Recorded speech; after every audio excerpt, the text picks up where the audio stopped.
கர்த்தருடைய நாமத்தினாலே உங்களை வாழ்த்துகிறேன். தேவ சமூகத்து பலகைகள் படி என்கிற தலைப்பில் கர்த்தருடைய வார்த்தையை தொடர்ந்து நாம் தியானித்துக் கொண்டிருக்கிறோம். யாத்ராகமத்தின் புஸ்தகம் 26ஆம் அதிகாரம் அதனுடைய 15வது வசனத்தை வாசிக்கலாம். வாசஸ்தலத்திற்கு நான் வாசம் பண்ண போகிற மகா பரிசுத்தமான வாசஸ்தலத்திற்கு நிமிர்ந்து நிற்கும் பலகைகளையும் சீத்தியும் மரத்தால் உண்டு பண்ணுவாயாக. அல்லேலூயா.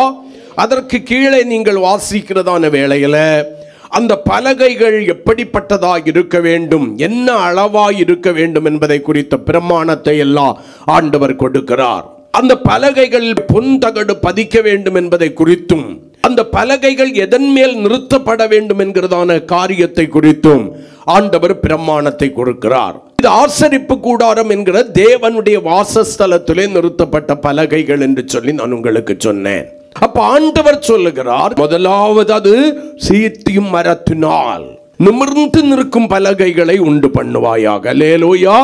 பலகைகள் நிமிர்ந்து நிற்க வேண்டும் என்கிற ஒரு பிரமாணம் கொடுக்கப்பட்டிருக்கிறது. இந்த பலகைகள் என்பது யாரை குறிக்கிறது? நம்மை குறிக்கிறது என்று சொன்னேன்.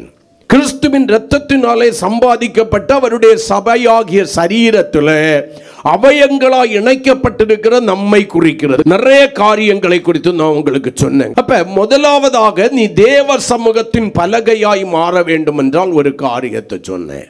இந்த மரம் எப்படி மண்ணிலிருந்து வேறு பிரிக்கப்பட்டதோ, அது வெட்டி மாற்றப்பட்டதோ, அதே போல இந்த உலகத்தோடு கூட இருக்கிறதான உறவை விட்டு, ஐக்கியத்தை விட்டு, சிற்றின்பங்களை விட்டு நீ வேறு பிரிக்கப்பட வேண்டும்.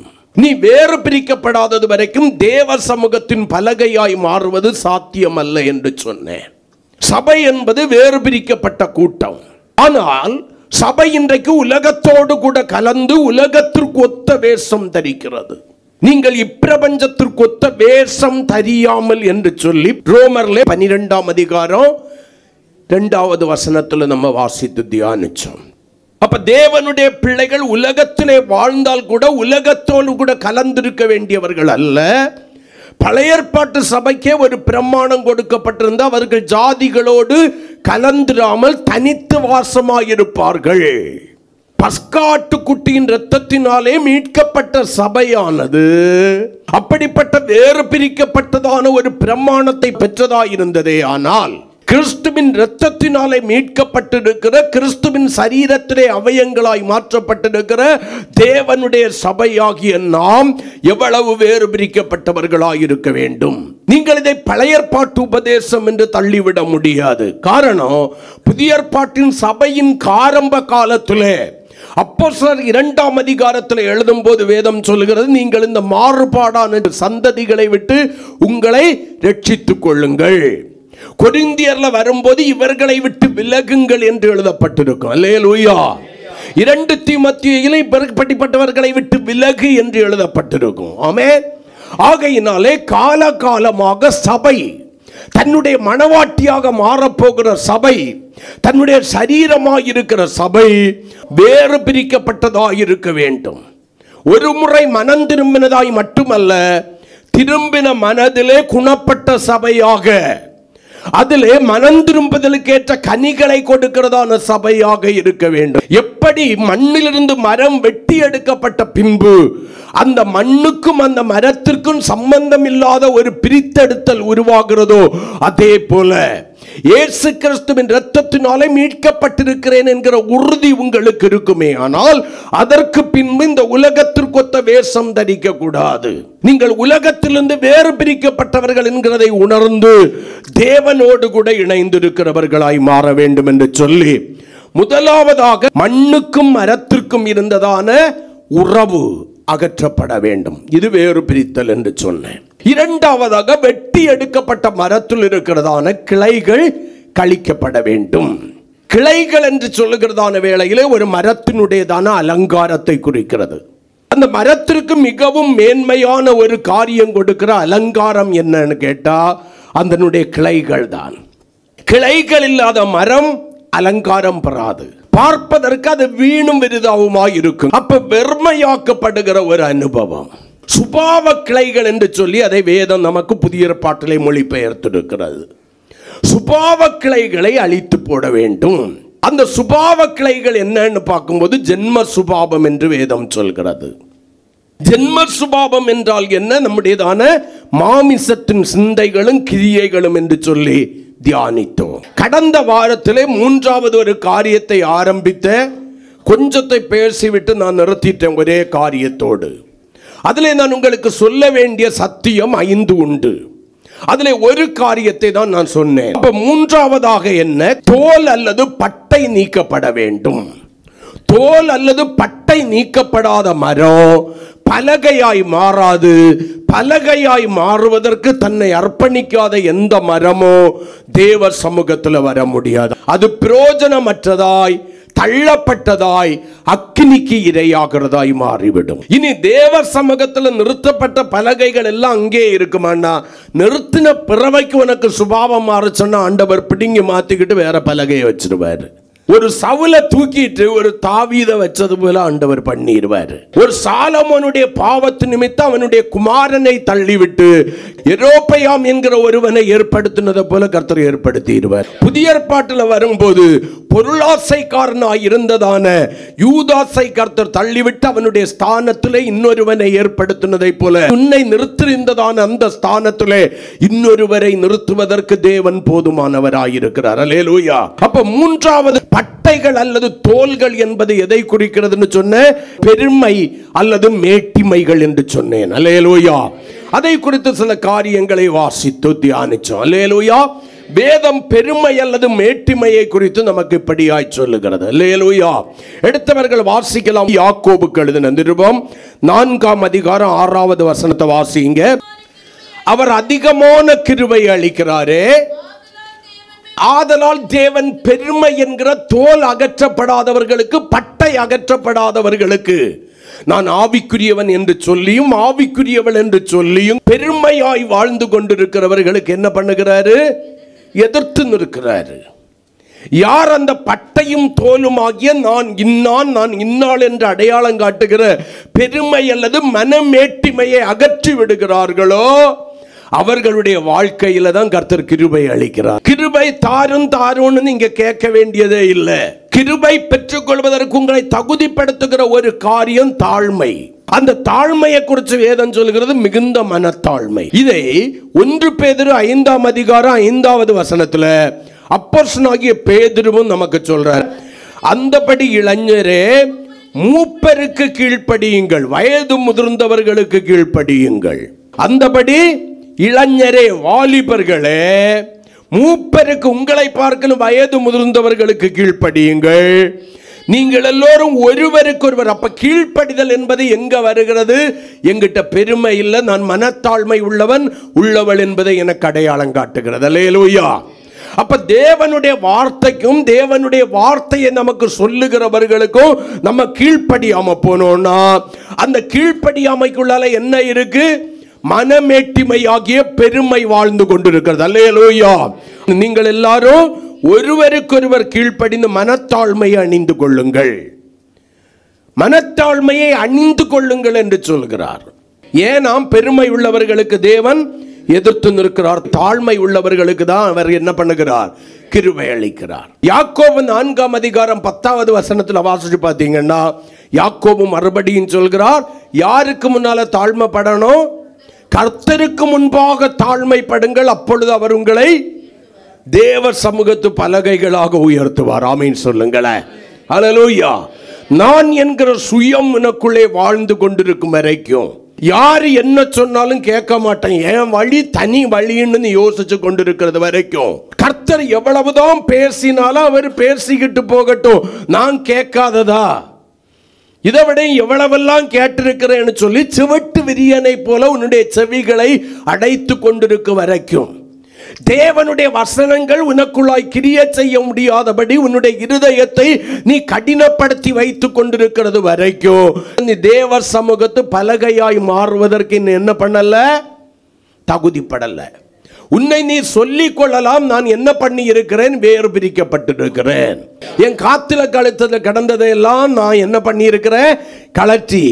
வெள்ளையும் வெள்ளையும்னா எனக்கு என்னன்னு பிடிக்காத அந்த வெள்ளையும் வெள்ளையும் தரிச்சு உலகத்தை நான் வெறுத்து வேறு பிரிக்கப்பட்டிருக்கிறேன்னு நீ சொல்லலாம். ஆனால் வேறு பிரிக்கப்பட்டிருக்கிறேன்னு சொல்ற உனக்குள்ளால ஜென்ம சுபாவமாகிய சுபாவ கிளைகள், உன்னுடைய மாமிசத்தின் கிரியைகள் அழிக்கப்பட்டிருக்கிறதா? உன்னுடைய சுயம் அழிக்கப்பட்டு நீ வெறுமையாக்கப்பட்டிருக்கிறாயா? நான் என்கிற அகம்பாவம் அழிக்கப்பட்டு வெறுமையாக்கப்பட்டிருக்கிறாயா? அப்படியானால் நீ வேறு பிரிக்கப்பட்டிருக்கிறேன் என்று சொல்வதில் அர்த்தம் இல்லை. அந்த சுபாவம் இன்னும் உனக்குள்ளால வாழ்ந்து கொண்டிருக்கிறது என்றால் நீ தவறாக நினைத்து கொண்டிருக்கிறாய் என்று நான் சொல்லுவேன். உண்மையான வேறு திரிப்பு உருவாகி இருக்குமே ஆனால், அந்த வேறுபடுத்தல் என்பது உண்மையானதே ஆனால் இந்த சுபாவம் உனக்குள்ளால வந்திருக்கணும். ஆமென் சொல்லுங்களேன்.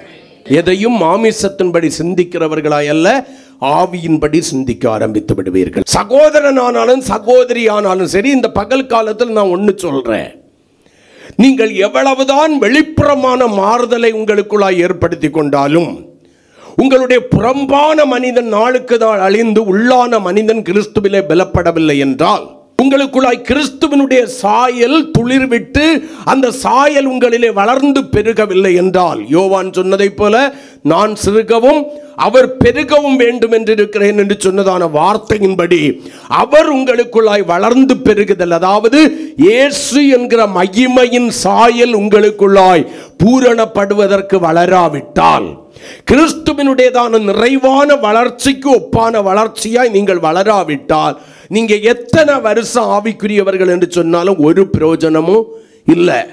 நீங்கள் உங்களை மெச்சிக்கொள்ளலாம், நீங்கள் உங்களை குறித்து மேன்மை பாராட்டிக் கொள்ளலாம். ஆனால் சவுலை ராஜாவாக்குனதற்காக கர்த்தர் துக்கப்பட்டதை போல உங்களையும் என்னையோ ரட்சித்ததற்காக அவர் துக்கப்பட்டு கொண்டுதான் இருக்கிறார் என்பதை இந்த பகல் காலத்திலே உங்களுக்கு நான் சொல்லிக் கொள்கிறேன். அப்ப இரண்டாவது கட்டத்தை நான் கடந்து வந்துட்டேன்னா, இந்த மூன்றாவது கட்டம் எனக்குள்ளால தானாக கிரியை செய்ய ஆரம்பிக்கும். ஏன்னா என்னை மீட்டவர் பிதாவுக்கு சமமாக இருப்பதை கொள்ளையாடின பொருளாக எண்ணாமல் அடிமையின் ரூபம் எடுத்து மனுஷர் சாயலாகி சிலுவையின் மரண பரியந்தம் தன்னை தாழ்த்தினார். அந்த தாழ்மை உள்ளவருடைய இரத்தத்தினாலேயாக்க நான் என்ன பண்ணப்பட்டிருக்கேன், மீட்கப்பட்டிருக்கிறேன். ஆமென் சொல்லுங்களேன்.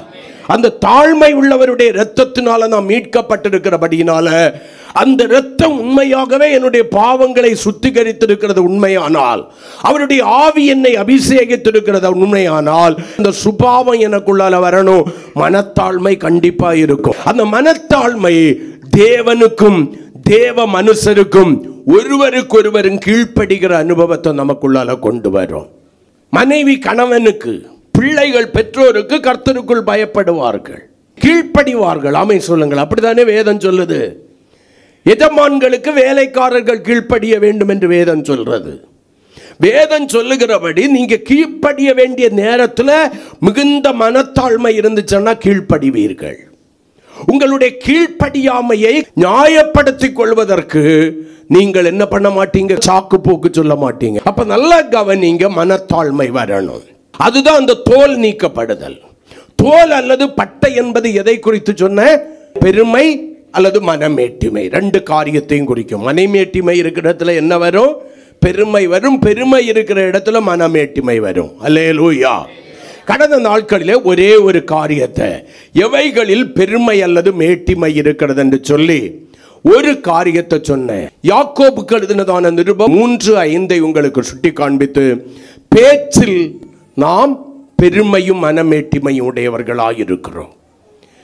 பேச்சில் மனமேட்டிமை அல்லது பெருமை உடையவர்களாக இருக்கிறோம். எதை எதை குறித்தோ நாம் பெருமையாக பேசிக் கொண்டிருக்கிறோம், மனமேட்டிமையாய் பேசிக் கொண்டிருக்கிறோம். ஆனால் நம்ம எதை குறித்து மேன்மை பாராட்ட வேண்டுமா, சிலுவையை குறித்து. கடந்த நாளில் நான் உங்களுக்கு சொன்னேன், ஞானி தன்னுடைய ஞானத்தை குறித்து, உன் கல்வியை குறிச்செல்லாம் மேன்மை பாராட்டக்கூடாது. ஐஸ்வர்யவான் தன்னுடைய ஐஸ்வர்யத்தை குறித்து மேன்மை பாராட்டக்கூடாது, அது கர்த்தர் தந்தது, கிருபையாய் தந்தது. பராக்கிரமன் தன்னுடைய பராக்கிரமத்தை குறித்து என்ன பண்ணக்கூடாது, மேன்மை பாராட்டக்கூடாது.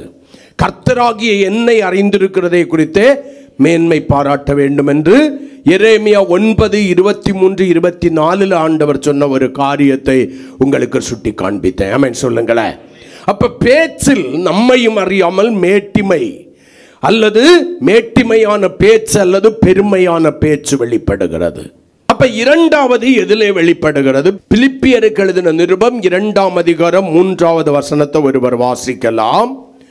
ஒன்றையும் வாதினாலாவது வீண் பெருமையினாலாவது செய்யாமல் மனத்தாழ்மையினாலே ஒருவரை ஒருவர் தங்களிலும் மேன்மை உள்ளவர்களாக எண்ண கடவீர்கள். அப்ப நல்ல கவனிங்க, இந்த வசனத்தில் நான் எடுக்க போறது ஒன்றையும் வாதினாலாவது வீண் பெருமையினாலாவது செய்யாமல். அப்ப இரண்டாவது மனமேட்டிமை அல்லது பெருமை எங்கே வெளிப்படுகிறது? நம்முடைய செய்கையில் வெளிப்படுகிறது. பேச்சு தான் எதுவா மாறுகிறது? செய்கையா மாறுகிறது. யாருமே நான் இப்படி பேசுறது தான், நான் இப்படி செய்ய மாட்டேன்னு சொல்ல முடியாது. உள்ளத்தின் நிறைவினால் வாய் பேசும் என்று சொல்லி வேதமே அடையாளம் காட்டுகிறது. ஆமீன் சொல்லுங்களேன். உன் உள்ளம் எதனால் நிறைந்திருக்கிறதோ அதை தான் உன்னுடைய வாய் பேசும். அப்ப உன்னுடைய வாயின் வார்த்தைகளில் பெருமையும் மேட்டிமையும் வெளிப்படும் போது அது செய்கைகளாக வெளிப்படுகிறது. அப்ப இரண்டாவதாக அநேக இடத்துல நம்ம என்ன பண்றோம்னா, மற்றவர்கள் நமக்கு முன்னால நம்மை ஒரு பெரிய ஆளா காமிச்சுக்கணுங்கிறதுக்காக, எல்லாம் தெரிந்த ஒருவனாக, எல்லாம் தெரிந்த ஒருவளாக மற்றவர்கள் நம்மை நினைக்க வேண்டும் என்பதற்காக நம்முடைய செய்கையில என்ன பண்றோம்? பெருமையும் மனமேட்டிமையும் காமிக்கிறோம். அநேக வேளையில தோற்று போகிறோம். ஏன் அடுத்தவனை உன்னுடைய செய்கைக்காக அற்பமா எண்ணுகிறாய்? மற்றவங்களை விடையும் கொஞ்சம் படிக்க தெரிஞ்சா போதும், சீக்கிரமா மனப்பாடம் பண்ணினா போதும், அடி 4 மார்க்கு கூட கிடைச்சா போதும். நம்மளை விடையும் படிப்பு கம்மியானவங்க இருப்பாங்க, அல்லது கூடுனவங்க கம்மியா சம்பளம் வாங்குவாங்க. நம்ம கம்மியா படிச்சுக்கிட்டு கொஞ்சம் அதிகமா சம்பளம் வாங்குவோம். அதுல ஒரு பெருமை அல்லது மனமேட்டிமையை ஏதோ ஒரு செய்கையில நம்ம வெளிப்படுத்தி கொண்டிருக்கிறோம். ஒன்னும் இல்லாம இருந்தோம், கர்த்தர் கிருபையாய் சில வசதி வாய்ப்புகளை ஆசீர்வாதங்களை தந்தார். ஒன்னும் இல்லாத நமக்கு ஒரு அழகை தந்துட்டார். ஆமீன் சொல்லுங்களேன். அல்லேலூயா. 4 பேர் மதிக்கிறாப்புல ஒரு வாழ்க்கையை தந்துட்டாரு. அதை தந்த ஆண்டவரை மகிமைப்படுத்துவதற்கு பதிலாக நம்முடைய செய்கைகளை மற்றவர்கள் மெச்சிக்கொள்ள வேண்டும் என்பதற்காக நம்முடைய செய்கைகளை மொத்தத்தை எதுவாய் மாற்றுகிறோம்? சொல்லுங்க பாப்போம். பெருமையும் மனமேட்டிமையும் நிறைந்ததாய் மாற்றுகிறோம். எனக்கு தகுதி இல்லாமல் இருந்தும் கூட என்னை 4 பேர் பெரிய ஆளா நினைக்கணுங்கிறதுக்காக செய்கையில மேட்டிமைகள் அல்லது பெருமையை அடையாளம் காட்டுகிறவர்கள். கடன் வாங்கியாவது வஸ்திரத்தை எடுத்து நம்மளை 4 பேர் மதிக்கணும்னு சொல்லிக்கிட்டு வட்டி கடன் எல்லாம் வாங்கி, எதுக்கு அப்படி ஒரு கேவலமான வாழ்க்கை?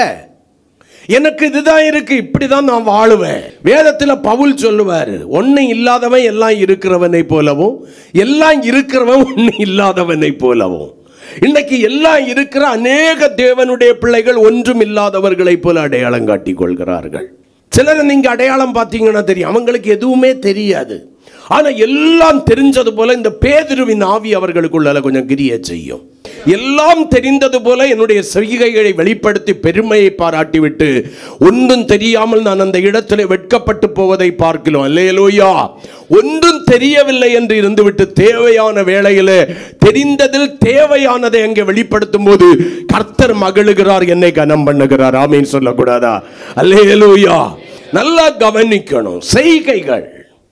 இன்னைக்கு அநேக தேவனுடைய பிள்ளைகள் நம் சபைக்கு புறம்பே இருக்கிறவர்களை குறித்து பேசல, ரட்சிக்கப்படாதவர்களை குறித்து பேசல. ரட்சிக்கப்பட்டேன், நான் கர்த்தருடைய பிள்ளை, இயேசு இன்னைக்கு வந்தாலும் நான் தட்டாம பரலோகத்துக்கு போவேன்னு சொல்லி மார்த்தட்டி கொண்டிருக்கிற உங்களோடு தான் கர்த்தர் பேசி கொண்டிருக்கிறார். நான் நீதிமான், நான் நீதி உள்ளவள் என்று சொல்லி உங்க சுய நீதியை குறித்து பெருமை பாராட்டி கொண்டிருக்கிற, மேன்மை பாராட்டி கொண்டிருக்கிற உங்களை குறித்து தான் கர்த்தர் பேசுகிறார். எந்த இடத்திலையும் தாழ்மைப்படுவதற்கு மனதற்றவர்களாக, கீழ்ப்படிவதற்கு மனதற்றவர்களாக, இருதய கடினத்தோடு கூட தலையை உயர்த்தி வாழ்ந்து கொண்டிருக்கிற, குற்றம் கண்டுபிடிக்கிறவர்களாக இருக்கிற உங்களோடு கூட தான் கர்த்தர் இன்னைக்கு பேசுறாரு. எதுக்காக இதெல்லாம்? நமக்கு தெரியாத ஒன்றை தெரிஞ்சது போல ஏன் அடையாளம் காட்டிக் கொள்கிறோம்? நம்ம 4 பேரும் மதிக்கணும். நீ உண்மையும் நேர்மையுமாய் இருக்கும் போது நீ மதிப்பை கேட்டு வாங்க வேண்டியதில்லை, அது தானாக உன்னிடத்திற்கு வரும். அப்ப செய்கைகளில மனமேட்டிமை அல்லது பெருமை இருக்கக்கூடாது. வேதத்திலே தானியேல் என்கிற ஒரு புஸ்தகம், அதில் 4ஆம் அதிகாரம் 30வது வசனத்தை வாசிக்கிறதான வேளையில் அங்கே ஒரு மனிதனுடைய செய்கையை குறித்து அவன் பெருமை பாராட்டினபடியினாலே என்ன சம்பவித்தது என்பதை குறித்து வேதம் சொல்கிறது. வாசிக்கலாம். நல்ல கவனிங்க. யார் இவன்? பாபிலோனின் மகாராஜாவாகிய நேபுகாத்நேச்சார். தேசங்களை தனக்கு கீழ்ப்படுத்தி ஆளுகை செய்தவன், பெரிய பராக்கிரமசாலி. அவன் எதை நினைத்தாலும் செய்து முடிக்கிறவன். அப்படிப்பட்டவன் ஒரு நாள் தன்னுடைய அரண்மனையில நின்று கொண்டு இப்படியா யோசிக்கிறான். 30ஆம் வசனத்துல, இது என் வல்லமையின் பிரதாபத்திற்கென்று ராஜ்யத்திற்கு அரண்மனையாக நான் கட்டின மகா பாபிலோன் அல்லவா என்றான். அடுத்த 31வது வசனத்துல நீங்க வாசிக்கிறதான வேளையில, இது ஆமென், இந்த வார்த்தை ராஜாவின் வாயில் இருக்கும் போது வானத்திலிருந்து ஒரு சத்தம் உண்டாகி, ராஜாவாகிய நேபுகாத்நேச்சாரே, பராக்கிரமசாலியே, மகா ராஜாவானவனே, உன்னுடைய வல்லமையின் பிரதாபத்திற்கென்று ராஜ்யத்திற்கு அரண்மனை கட்டினவனே, ஹல்லேலூயா. ராஜ்ய பாரம் உன்னை விட்டு என்ன பண்ணிட்டு நீங்கிட்டு. ஒரு சொப்பனம் காண்றான். சொப்பனத்துக்கு அர்த்தம் தெரியாம கலங்கிக்கிட்டு இருக்கிறான். தானியேல் என்கிற விசேஷித்த ஞானமும் தேவனுடைய ஆவியும் பெற்ற மனிதனை அழைக்கிறான். அவன் அர்த்தத்தை சொல்லிக்கிட்டு கடைசியில் ஒரு டிப்ஸ் கொடுக்கிறான். ஆகையால் ராஜாவை 27வது வசனம், நான் சொல்லும் ஆலோசனையை நீர் அங்கீகரித்து நீதியை செய்து உமது பாவங்களையும் சிறுமையானவர்களுக்கு இறங்கி உமது அக்கிரமங்களை அகற்றிவிட, அப்பொழுது உம்முடைய வாழ்வு நீடித்திருக்கலாம். ஆனா இவனுக்குள்ளால இருந்த செய்கைகளை குறித்ததான மேட்டிமையும் பெருமையோ அவனை கீழ்ப்படிய விடல. சொப்பனத்திற்கு வியாக்கியானத்தை கேட்ட பின்பு அவனுக்கு என்ன பண்ண விடல? கீழ்ப்படிவதற்கு அந்த மேட்டிமை. நான் மறுபடியும் சொல்வேன், யாருக்குள்ளால எல்லாம் பெருமையும் மேட்டிமையும் வாழ்ந்து கொண்டிருக்கிறதோ அவர்கள் ஒருபோதும் ஒன்றுக்கும் யாருக்கும் கீழ்ப்படிய மாட்டார்கள். அப்படியே கீழ்ப்படுகிறதை போல அவர்கள் அடையாளம் காட்டினாலும் அவர்களுக்குள்ளாய் பரிபூரணமான கீழ்ப்படிதல் வரவே வராது. தங்களுடைய தேவைகளுக்காக தங்களை கீழ்ப்படிதல் உள்ளவர்களை அடையாளம் காட்டிக் கொள்வார்கள். அப்ப கடைசியில் இவன் என்ன பண்றான்? ராஜ்ய பாரத்தை இழக்கிறான், மனுஷரிலிருந்து தள்ளப்படுகிறான், ஆகாயத்து பனியில நனைகிறான், மிருகத்தை போல இவனுடைய மயிர் வளருகிறது, நகங்கள் பட்சிகளுடைய நகங்களை போல மாறுகிறது. 7 வருடங்கள். அதுக்கு அர்த்தம் உங்களுக்கு தெரியுமா? பைத்தியக்காரனா மாறுறான். ராஜ்ய பாரத்தை இழந்து. அப்ப பெருமை இருக்கிறவன் யாருன்னா பைத்தியக்காரி. தன்னுடைய செய்கைகளை குறித்த பெருமை யாருக்குள்ளே இருக்கிறதோ அவர்கள் எல்லாம் பைத்தியக்காரி. சொஸ்த புத்தி உள்ளவங்களுக்குள்ளால அந்த ஆவி கிரியை செய்யாது. சொஸ்த புத்தி உள்ளவங்களுக்குள்ளால அந்த ஆவி அழிக்கப்பட்டு போயிருக்கும். எந்த சூழ்நிலையிலும் அவர்கள் பெருமை பாராட்டி கீழ்ப்படியாமை உடையவர்களாய் அல்ல, கீழ்ப்படிந்து அடங்குகிறவர்களாய் இருப்பார்கள். தெய்வ பயத்துடனே ஒருவருக்கு ஒருவர் கீழ்ப்படிவார்கள். ஆனா பெருமை இருந்தா தெய்வ பயம் வரும். பெருமை இருந்தவனை என்ன சொன்னா, உன்னதமானவருக்கு மேலாக ஏறி என்ன பண்ணுவேன், என் சிங்காசனத்தை போடுவேன் சொன்னானா இல்லையா? தேவ பிள்ளைகள் கவனித்துக் கொள்ள வேண்டும். எனக்கு பிரியமான தேவனுடைய பிள்ளையை செய்கையில் நேபுகாத்நேச்சருக்கு அந்த விளம்பரம் கடைசியில் என்ன ஆயிற்று? 7 காலங்கள், 7 வருடம் ஆகாயத்து பனியில் நனைஞ்சு பட்சிகளைப் போல ஒரு மாற்று இருதயம் உடையவனாகி பைத்தியக்காரனை போல வாழ்ந்துட்டு இருக்கான். 7 காலங்கள் கடந்த பின்பு அவனுடைய புத்தி தெளிகிறது. அதுக்கு பிறவைக்கு தான் சொல்றேன், தானியேலின் தேவன் தான் தேவன், கரங்களை கொட்டி கர்த்தரை மகிமைப்படுத்துவோம். இதை முதல்ல கீழ்ப்படிஞ்சிருக்கலாம். சிலருக்கு முதல்ல இன்னும் வரப்போகுது, வந்த பிறவைக்கு பார்க்கலாம். வந்துடுமா? நான் யாரு? எவ்வளவு நீதி உள்ளவள். வந்ததுக்கு அப்புறம் ஆண்டவரே ஆண்டவரே ஆண்டவரே ஆண்டவரே என்னுடைய செய்கையை 4 பேர் புகழணும். 2 நாளாகமத்தின் புஸ்தகத்தில் ஒரு மனுஷன் இருந்தான். 26ஆம் அதிகாரம் 16வது வசனத்தில் யூதாவின் ராஜாவாகிய உசியா. அவன் என்ன பண்ணினான்? தான் பலப்பட்ட போது மனமேட்டிமை உள்ளவனாகி தேவனுடைய ஆசாரியர்கள் மட்டும் செய்ய வேண்டியதை துணிகரமாய் செய்ய போனான். தடை பண்ணுகிறார்கள். ஏறத்தாழ 80 பேர் தடை பண்றாங்க. கீழ்ப்படிய மனசு வரல, மனமேட்டிமை இடம் கொடுக்கல. நான் யாரு? ராஜா. என்னுடைய ஆளுகையின் காலங்கள் எவ்வளவு தெரியுமா? 52 வருடங்கள் ஆகும். தாவீதே எத்தனை வருஷம் தான்? 40 வருஷம் தான். 52 வருஷம் ஆகும். என் அனுபவம் என்ன? உனக்கு அனுபவம் இங்க ஒண்ணுக்கும் உதவாது. உன்னுடைய அனுபவம் இங்கே உதவாது.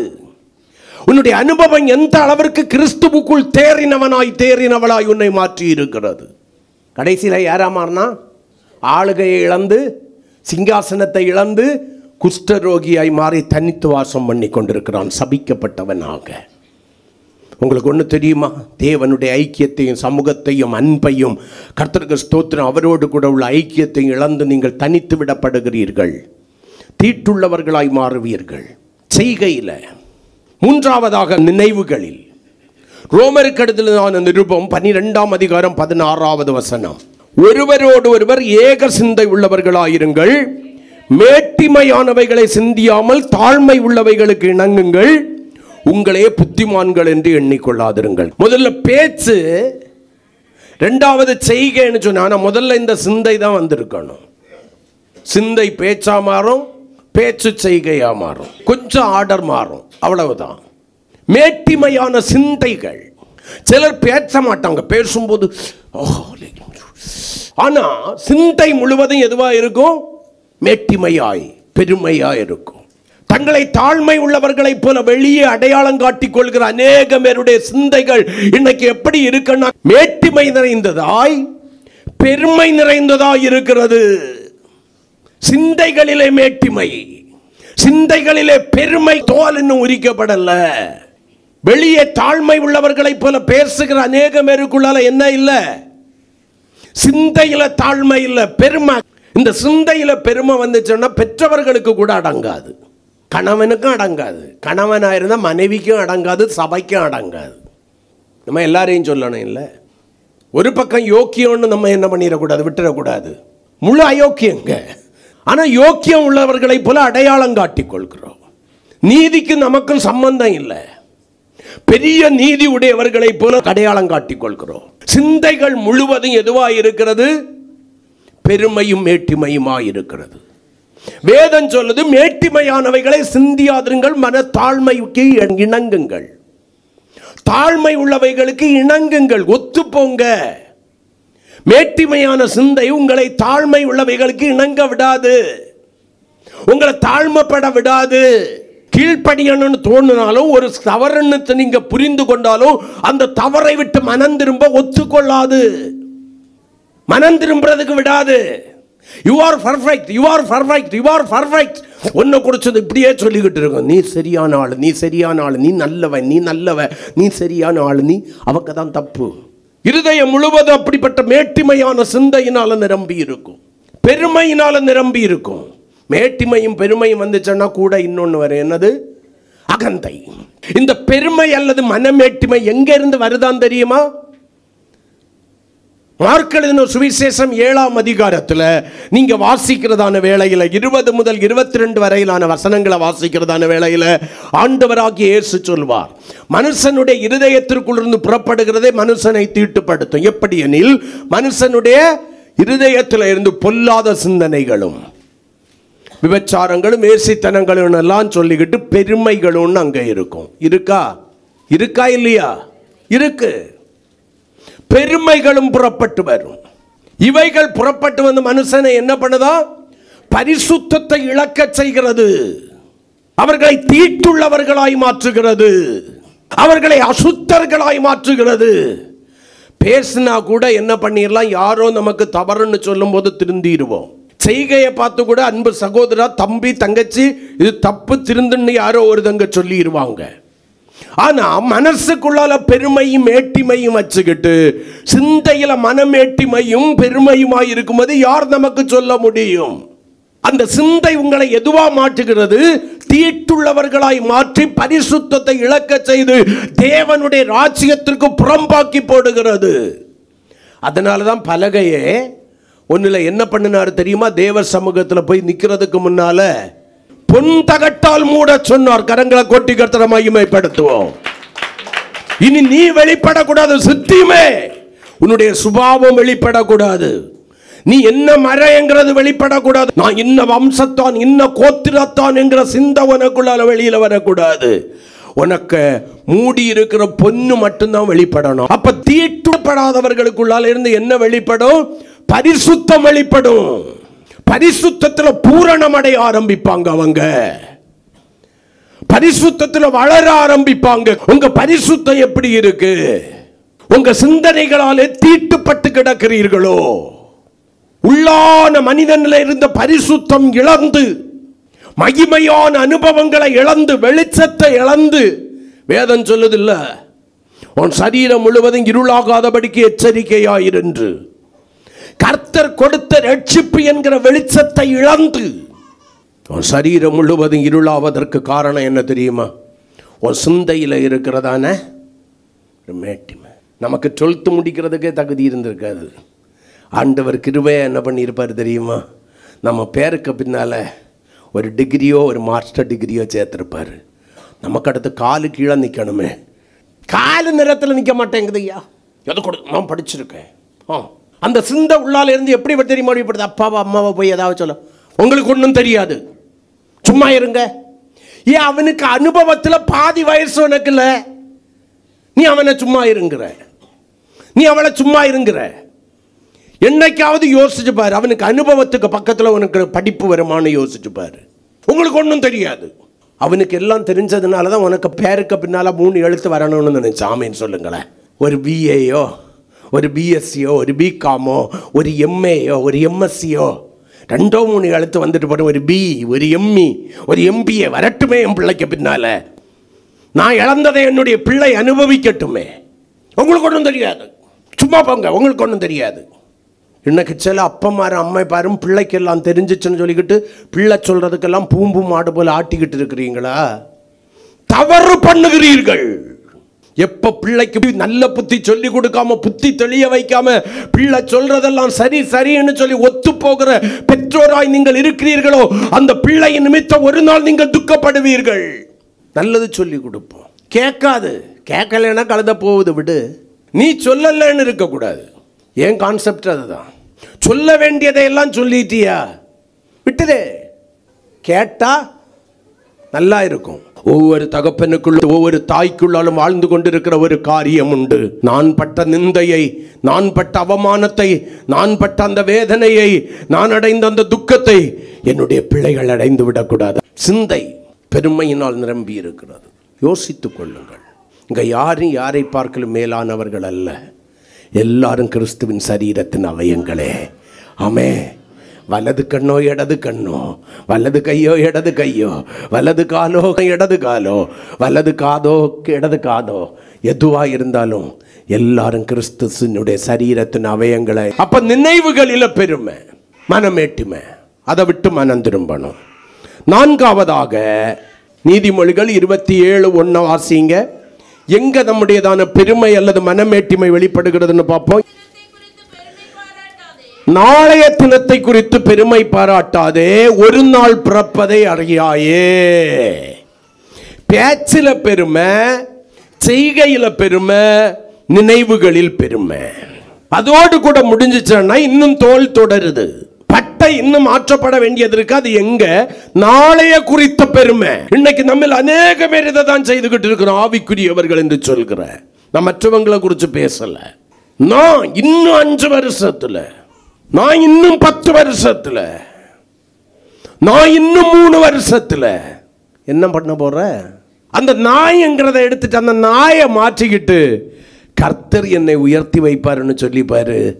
அவர் உன்னை உயர்த்துவார். நாளைய தினத்தை குறித்து பெருமை பாராட்டாதே, ஒரு நாள் பிறப்பதை அறியாயே என்று வேதம் சொல்கிறது. எழுதின நிருபம் 4ஆம் அதிகாரம் 13 முதல் 16 வரையிலான வசனங்களை கொஞ்சம் வாசிங்க. நல்ல கவனிங்க. அப்போஸ்தலனாகிய யாக்கோபு தேவனுடைய பிள்ளைகளுக்கு சொல்லுகிற ஒரு ரகசியம், ஒரு ஆழமான சத்தியம். மேலும் நாங்கள் இன்றைக்கு அல்லது நாளைக்கு, இன்றைக்குன்னு கூட சொல்றதுக்கு எனக்கு உரிமை கிடையாதான். பின்ன எதுக்கு நாளைய தினத்தை குறிச்சு? இன்னைக்குன்னு சொல்றதுக்கே உனக்கு எனக்கு உரிமை கிடையாது. அப்படித்தானே பைபிள் சொல்லுது. மேலும் நாங்கள் இன்றைக்கு அல்லது நாளைக்கு சிங்கப்பூருக்கு போய், அமெரிக்காவுக்கு போய், கனடாவுக்கு போய், வேதம் சொல்லுது இன்றைக்கு அல்லது நாளைக்கு நாங்கள் போய் அங்க 1 வருஷம் தங்கி, இப்ப நம்ம சொல்லுவோம் வேலையோ வியாபாரமோ, போய் அங்கே 1 வருஷம் போயிட்டு வந்துடல. தங்கி வியாபாரம் செய்து சம்பாத்தியம் பண்ணுகிறோம். யாரை குறித்து சொல்லப்பட்டிருக்கிறது? இன்னும் 5 வருஷம் நான் ஸ்டாக் மார்க்கெட்டில் போட்டிருக்கிறது என்ன பல கோடிகளுக்கு அதிபதியாக்கும் என்று சொல்லுகிறவர்களே கேளுங்கள். நான் போட்டிருக்கிற இன்சூரன்ஸ் எனக்கு பல கோடியை கொண்டு வரும் என்கிறவர்களை கேளுங்கள். இந்த தேசத்திற்கு போய் தங்கி அங்கே வேலை செய்து நான் கோடீஸ்வரன் ஆவேன் என்பவர்களை கேளுங்கள். நான் சொல்லல, பைபிள் சொல்லுது. உலகத்தானுக்கு எழுதினது கிடையாது, கர்த்தருடைய பிள்ளைகளுக்கு எழுதினது, கர்த்தருடைய சபையாருக்கு எழுதினது. அப்ப கேளுங்கள், நாளைக்கு நடப்பது உங்களுக்கு தெரியாதே. நான் சொல்லல, ஏன் நாளைக்கு என்ன நடக்கும்னு தெரியாது. இப்ப சபைக்குள்ளால இருக்கிற நம்ம போய் வீட்டில் சேருவோமா இல்லையான்னு நமக்கு நிச்சயம் கிடையாது. அது கர்த்தருடைய கருத்துல இருக்கு. கேளுங்கள், உங்க ஜீவன் எப்படிப்பட்டது? கொஞ்ச காலம் தோன்றி பின்பு தோன்றாமற் போகிற புகையை போல் இருக்கிறது. உங்க ஜீவன் எப்படிப்பட்டது? புகைந்து கொண்டிருக்கிற புகை கொஞ்ச நேரத்தில் எப்படி இல்லாமற் போகிறதோ அப்படிப்பட்டது. ஆதலால் நீங்க என்ன சொல்லணுமா? நீங்க என்ன சொல்லணுமா? என்ன சொல்லணுமா? பைபிள் அதை தான் சொல்லுது. நம்ம என்ன பண்ணணுமா? கர்த்தருக்கு சித்தமானால் நாங்கள், அப்ப நம்ம ஜீவன் நிலையற்றது. நாங்களும் உயிரோடு இருந்தால் இன்னின்னதை செய்வோம் என்று சொல்ல வேண்டும். கர்த்தருக்கு சித்தமானால் என்னை இந்த பூமியில கர்த்தர் உயிரோடு கூட வச்சாருன்னா, நாளைய தினத்தை காண செய்தாருன்னா நான் இன்னின்னதை செய்வேன் என்று சொல்லி கர்த்தரை நம்பி சொல்ல வேண்டும். 16வது வசனம், இப்பொழுது உங்களுடைய வீம்புகளில், ப்ளீஸ் அண்டர்ஸ்டாண்ட், ஏன் மேன்மை பாராட்டுறோம்? வீம்புகளில், அகந்தைகளில், பெருமைகளில் மேன்மை பாராட்டுகிறீர்கள். இப்படிப்பட்ட மேன்மை பாராட்டல் யாவும் பொல்லாங்காய் தீமைக்கு ஏதுவானதா இருக்கிறதாம் என்று சொல்லுங்களேன். அப்ப நாளைய குறித்து நம்ம பெருமை பாராட்ட முடியுமா? முடியாதா? ஆனா என்ன பண்ணிட்டு இருக்கிறோம்? பெருமை பாராட்டுகிறோம், மேட்டிமை கொள்ளுகிறோம். தேவனுடைய பிள்ளைகள் மாற்று சிந்தை உடையவர்களாய் மாற வேண்டும். கர்த்தருக்கு சித்தமானால் வேலைக்கு போற நம்ம திரும்பி வந்தால்னா தான் கர்த்தருடைய கரத்தில் இருக்கிற நம்ம என்ன நினைச்சுக்கிட்டு இருக்கிறோம் தெரியுமா? என் திறமை, நான் அப்படி ஓட்டுவேன், இப்படி ஓட்டுவேன். மதிகேடியே, நீ எப்படி ஓட்டுற ஆளா இருந்தாலும் சரி, உன்னை அறியாம சில வேளையில் என்ன ஆயிரும்? தவறு நடப்பதற்கு வாய்ப்பு. ஆண்டவருடைய கரத்தில் கொடுத்து பாரு. ஆண்டவரே, உங்கள் கரத்தில் ஒப்பு கொடுத்து போகிறேன். ஆண்டவரே, என்னை உங்களுடைய சித்தத்தின்படி மறுபடியும் வீட்டுக்கு கொண்டு வந்து சேர ஆண்டவரேன்னு சொல்லிப்பாரு. அவர் உன்னை சுகபத்திரமாய் கொண்டு சேர்ப்பார். ஆமீன் சொல்லுங்களேன். அப்போ நாளைய தினத்தை குறிச்சே நமக்கு கேரண்டி கிடையாது, இன்றைய தினத்தை குறிச்சே கேரண்டி கிடையாது. நம்ம என்னென்னமோ நினைச்சுக்கிட்டு இருக்கிறோம். ஆனால் நினைக்கிறதுல தப்பில்லை. வேதம் என்ன சொல்லுது? தாழ்மைப்பட்டு கர்த்தருக்குள்ளால நினைக்கணுமா. பிள்ளைக்கு 10 வயசாக இருக்கும், 25 வயசில் கல்யாணம் எடுக்க வேண்டிய பிள்ளையை குறித்து இப்போவே நமக்கு கவலை. ஐயோ, ஒன்றும் சேர்த்து வைக்கலையே, பிள்ளை 21 15 வருஷம்தான், எண்ணிட்டே இரு. சரி, நான் கேட்குறேன், இந்த 25 வயசாகிறதுக்குள்ளால ஆண்டவர் வந்துட்டாருன்னா என்ன பண்ணுவேன்? வேதத்தில் ஆண்டவராகி இயேசு சொன்னார், அந்தந்த நாளுக்கு அதன் பாடு போதும். பரமண்டலத்தை ஜெபத்தை நம்ம சொல்றது கிடையாது, ஏன்னா நம்ம ஆவியில் ஜெபம் பண்ணுறவங்க. ஆண்டவர் அதில் ஒரு வார்த்தை சொன்னார். என்ன சொன்னார்? பரமண்டலத்தில் இருக்கிற எங்கள் பிதாவே, உம்முடைய நாமம் பரிசுத்தப்படுவதாக, உம்முடைய சித்தம் பரலோகத்திலே செய்யப்படுவது போல பூமியிலேயும் வருவதாக. அன்றன்றுள்ள ஆகாரத்தை அன்றன்று எங்களுக்கு தாரும். அதே ஆண்டவர் தான் சொன்னார், அந்த நாளுக்கு அதன் பாடு போதும். பிள்ளைக்கு ஒன்றும் சேர்த்து வைக்கலையா, கர்த்தர் பார்த்துக்கிடுவாரு. சோத்திரம்.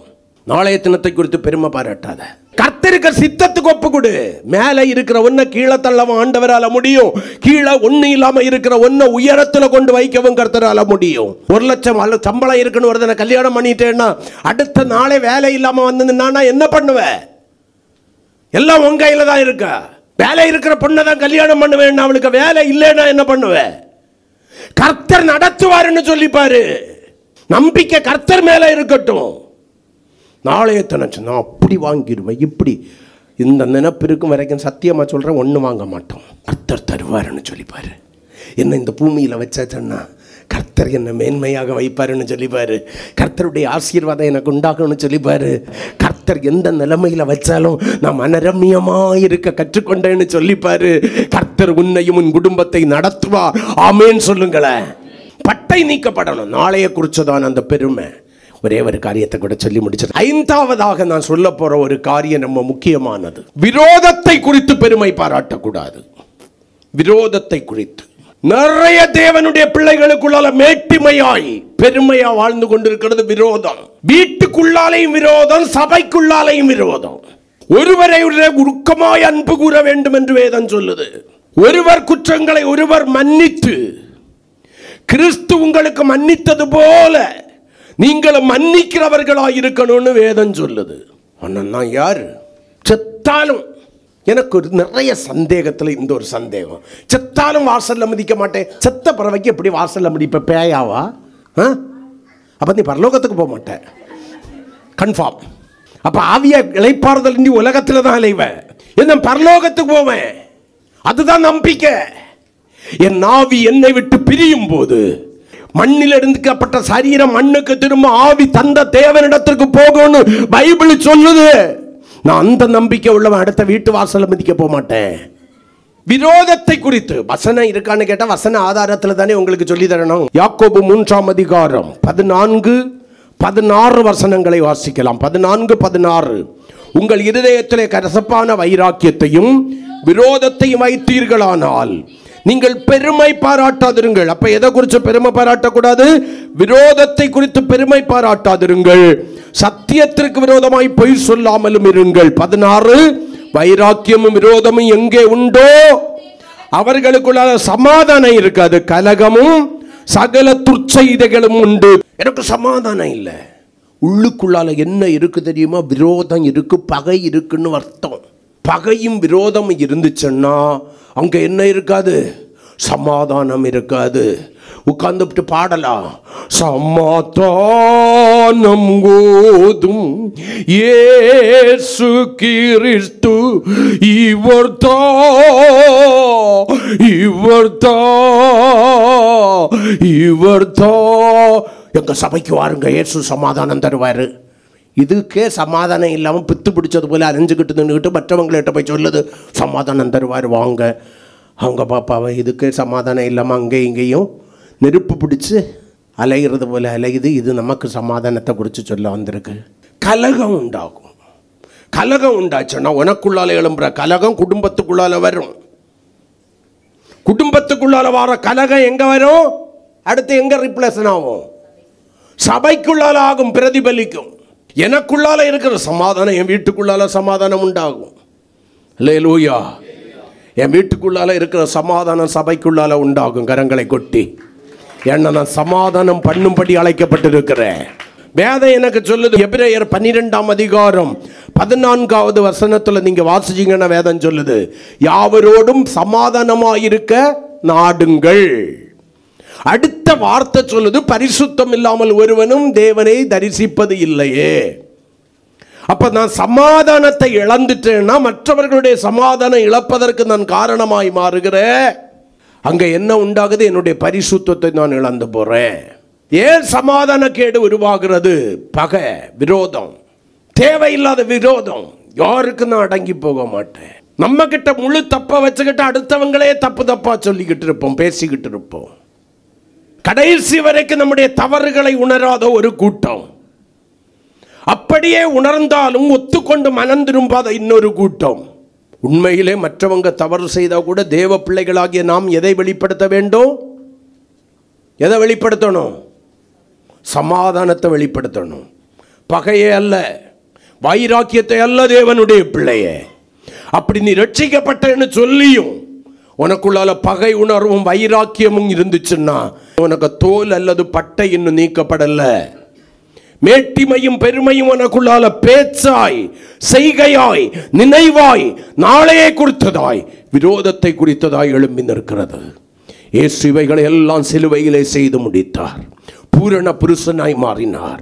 உங்களுக்காகவும் எனக்காகவும் மகா பிரதான ஆசாரியனாய் இருந்து ஆண்டவராகிய இயேசு பிதாவாகிய தேவனிடத்திலே பரிந்து பேசினார். பழைய ஏற்பாட்டிலே பலிபீடம் ஒன்று, மிருக ஜீவன் பலி ஜீவன் ஒன்று, அதற்காக பலி செலுத்துகிறவன் ஒருவன். ஆனால் புதிய ஏற்பாட்டில் பலிபீடமும் பலிப்பொருளும் ஆசாரியனும் என் ஆண்டவராகிய இயேசுவே. அவருடைய உதரத்தினாலே மீட்கப்பட்டிருக்கிறோம். தேவ சபையே, இந்த பகல் காலத்தில் நம்மை தாழ்த்தி முழங்கால் படியிட்டு ஒரே ஒரு நிமிட நேரம் கர்த்தருடைய வசனத்துக்கு முன்னால் கொஞ்சம் நிறுத்தி பாருங்க. நான் தேவ சமூகத்தில் நிமிர்ந்து நிற்கும் பலகையாய் அழைக்கப்பட்டிருக்கிறேன். 3 காரியங்களில் நம்முடைய வாழ்க்கையை நிதானித்தறிய வேண்டும். 1, உலகத்திலிருந்து வேறு பிரிக்கப்பட்ட நான் அந்த வேறு பிரிக்கப்பட்ட நிலைமையை காத்துக்கொள்கிறவனாய் காத்துக்கொள்கிறவளாய் இருக்கிறேனா? 2, கிளைகள் கழிக்கப்பட்ட என்னுடைய வாழ்க்கையிலே சுபாவ கிளைகள் ஆகிய ஆண்டவர் விரும்பாத மாம்சத்தின் சிந்தைகளும் கிரியைகளும் அழிக்கப்பட்டிருக்கிறதா? ஜென்ம சுபாவங்கள் அழிக்கப்பட்டிருக்கிறதா?